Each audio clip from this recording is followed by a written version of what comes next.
Today, we try and guess what the opening night roster will look like for the Dallas Stars. Will we see the same lines from last year? Where do the rookies and the new signees fit into all of this? We'll discuss all of it on today's episode of Locked On Stars. Your Locked On Stars, your daily podcast on the Dallas Stars. Part of the Locked On Podcast Network. Your team every day.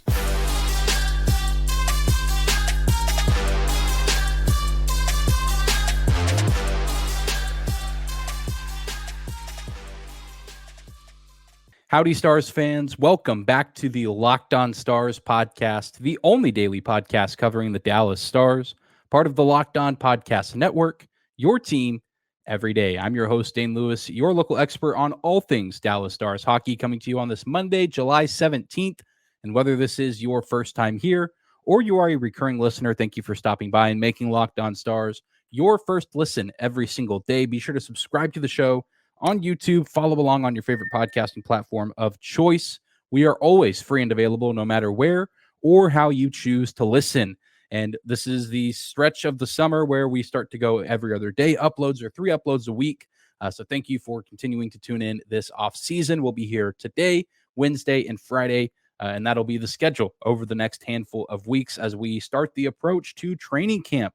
But figured now, with it being the middle of the summer, it's time for some more way too early predictions, starting with the Stars lineup and who could be slotted in on opening night. And I want to start off today just talking about the group of forwards specifically with the Stars, as it's a pretty interesting group. And I think that there's some areas of the lineup that will look the same as they did last season. And then, of course, as is the case with every team, I think there will be a fair amount of changes. But let's go ahead and just get the obvious one out of the way in my mind with the Stars top line. And this line, I think, has very little mystery to it. I don't really necessarily see a reason why we would see anything different than Jason Robertson, Rope Hintz, and Joe Pavelski playing on that top line. I'd bet just about anything that on opening night, we see those three on the Stars top line. That trio has been near unstoppable ever since they were formed in the middle of the 2021 season. Really, Rick Bowness still coaching the team. He's the one that constructed that trio. They were really good that season, and they've just gotten better and better the 2 following seasons when they've gotten pretty much all 82 games to play alongside one another. And you just take it apart piece by piece, and it definitely makes sense as to why you would want to keep those 3 together. Jason Robertson is coming off of his best season in his young career, where he finished top 5 in votes for the Hart Trophy. And Rope Hintz has truly started to garner much more respect around the league as he, had a dazzling playoff performance with 24 points, tied for 3rd most amongst any player in the entire tournament, despite not playing in the final round of the tournament. And of course, the player, I think, in my mind, to circle on this line and in this situation is Joe Pavelski.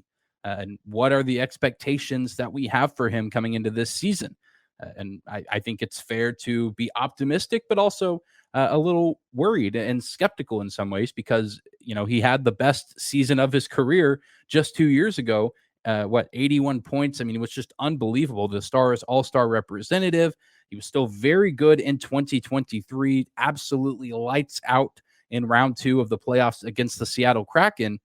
But he did just turn 39 years old and has been playing in the NHL since 2006. I know that Joe Pavelski works incredibly hard and takes care of himself and does all of the little things correctly in order to have such a long career and not just a long career, but to play at the level that he's played at, where he's really, doing some of his best work that we've really ever seen him do. But as we all know, those of us that watch sports, not just in the world of hockey, but in any sport, Father Time is undefeated. And I know that, Pavelski is continuing to take the necessary steps this offseason to be in the best shape that he possibly can and to, put the team in the best chance to win. So I, for one, will continue to be optimistic about his output and about his production until I'm shown that I should be doubtful. And really nothing I've seen has shown that he is set to slow down really anytime soon, which is just impressive. I mean, I feel like we take for granted how well he's playing despite being nearly 40 years old. which for a guy who's been playing in the NHL again since 2006, and you count up all the hockey before that, and college and high school, I mean, it just starts to add up time after time after time. And he still goes out there every day and does some incredible work. So I am not ready to be skeptical yet. I will be fully optimistic that we are getting just an automatic playmaker in Joe Pavelski until I'm shown that I should be doubtful or skeptical. If he can land somewhere in the 25 goal range, I think that's another excellent season. He's taken yet another pay cut in order to stay with the team for at least one more season, which is great for the Stars as it's opened up some doors for them to sign some other players, where I think it would be his right to try and seek a little bit more money. But last year he was making a little over $5 million. And now going into this season, he'll be making $3.5 million, which he's been playing for so long. I'm sure he's glad to have a contract like that, but also he's made a pretty healthy amount of money during his time in the league. But at that price, if you can get another 25 plus goal season from him, you chalk that up as a success, as he's now had 3 straight seasons of 25 plus goals. So if he can land in that range yet again, you are very satisfied with that production. And then playing alongside 2 of the best young forwards in the game in Hintz and Robertson, I don't think it's too far-fetched to believe that you can see a 20 to 25 goal performance from Joe Pavelski this season, if he's able to stay healthy and stay out there on the ice, which he has been over the past handful of seasons. And I think that that group is still going to be so much fun to watch. They are relentless in the offensive zone and even do have a little bit of a defensive kick to them. Pavelski, not the fastest player, but his IQ and awareness makes him somewhat effective defensively. We know Hintz is one of the best two-way forwards in the league. And Robertson, while he's not the strongest defender, hopefully the other two and the defenseman on the ice can cause enough chaos. And then if Robertson gets going on a breakaway, again, not going to burn you with the speed, but he certainly has a mean shot. And you can't leave him uncovered for too long. Otherwise, he will make his opponents pay. So not too much mystery going into this top line. I think this trio, once again, is set up for another successful and electric season offensively, as they're just going to be bringing the heat night in and night out. Not a ton of mystery here. And maybe the last season that we see these three together, as this very well could be Joe Pavelski's last season. I'm sure that that's something that he will have to gauge as the season progresses, but only 1 year on this new contract that he signed, starting to get up there in age. Wouldn't surprise me, but I also said that last season. I thought that maybe this past year was going to be Pavelski's last go around, and here we are with him coming back for at least one more run. So it's never over for him until he says it's over. But it's going to be another fun year to watch 24, 16, and 21 do their thing. Well, as easy as it was to determine who I think is going to be on the top line on opening night, the rest of the lines, there is a little bit of mystery there. There still is some consistency in my head, but I think that we'll get some different looks on opening night in October, and we'll discuss more of those coming up next. Today's episode of Locked On Stars is brought to you by our friends at FanDuel. Take your first swing at betting MLB on FanDuel and get 10 times your first bet in an amount of bonus bets up to $200. That's right, just bet $20 and you'll land $200 in bonus bets, win or lose. That's $200 you can spend on everything from the money line to the over-under to who you think is going to hit the first home run. The Texas Rangers, I know, are on an absolute heater of a season, first in the American League Central. You want to bet on the Rangers. You want to bet on the chaotic American League East. You can do all of it at FanDuel on an app that's safe, secure, and super easy to use. Plus, when you win, you can get paid instantly. There is no better place to bet on the MLB than FanDuel, America's #1 sportsbook. So sign up today and visit FanDuel.com/lockedon to get up to $200 in bonus bets. That's FanDuel.com/lockedon. FanDuel is an official sports betting partner of Major League Baseball. I want to thank you again for making Locked On Stars your first listen of the day, for continuing to be an everydayer and make us a part of your routine here, even in the off season, in the dog days of summer, as we are anxiously anticipating the start of training camp here. It'll be here before you know it.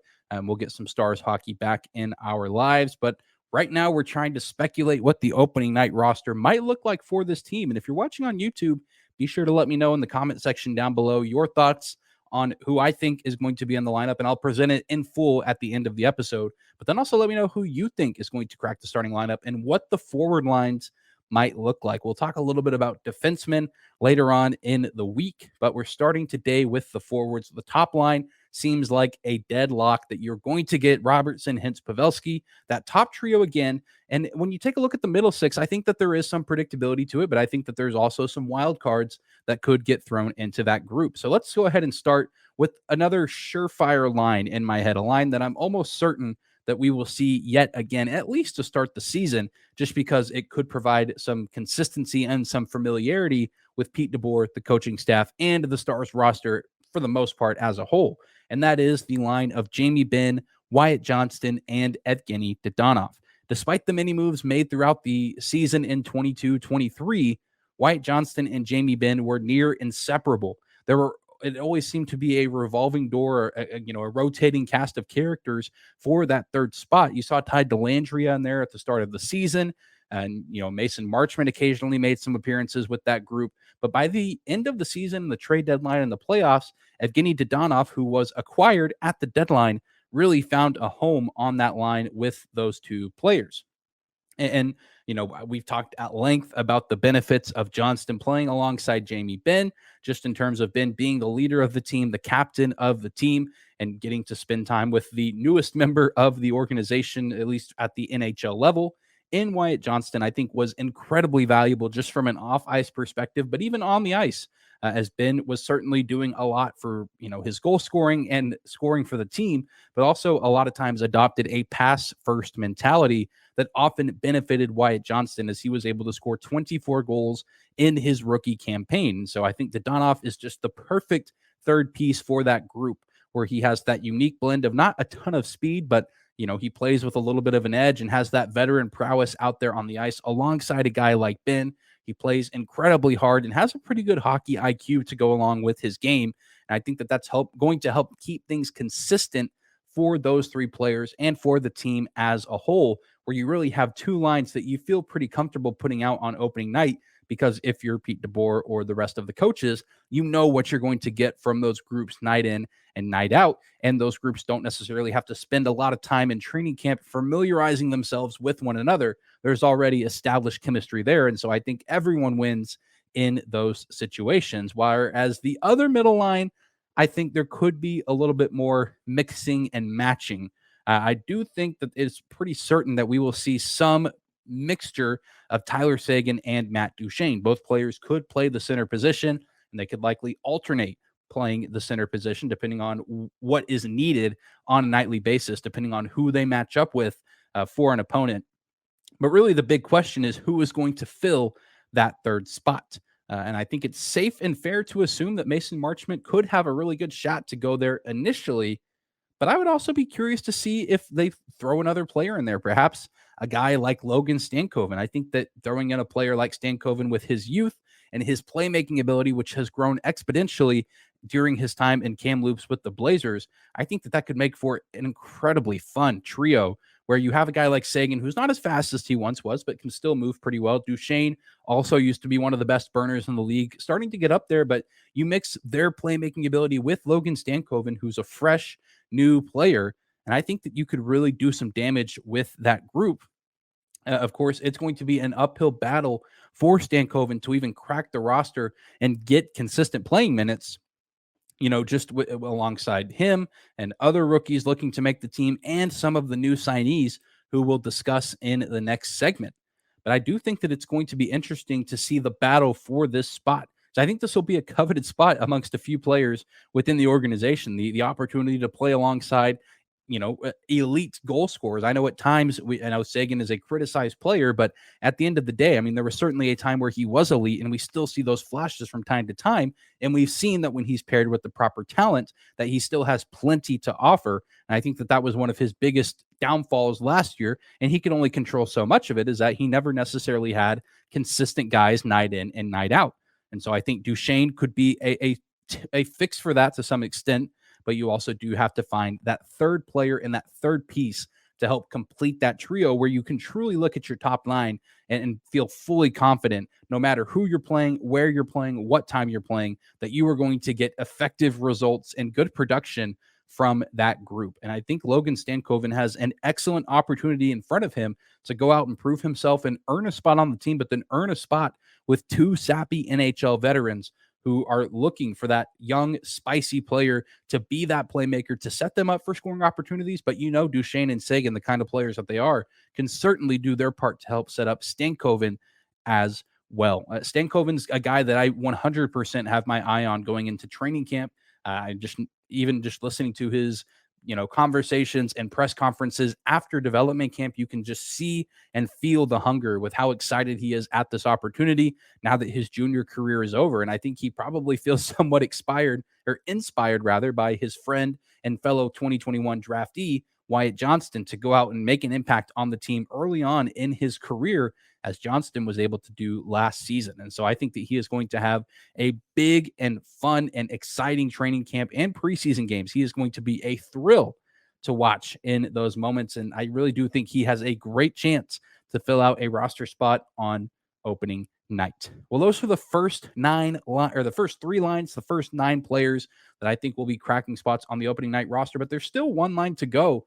There's still a healthy handful of players who will be fighting for those spots. And we'll break down the final line for the Dallas Stars and who I think will be on there on opening night, and then review the entire forward lineup right after this.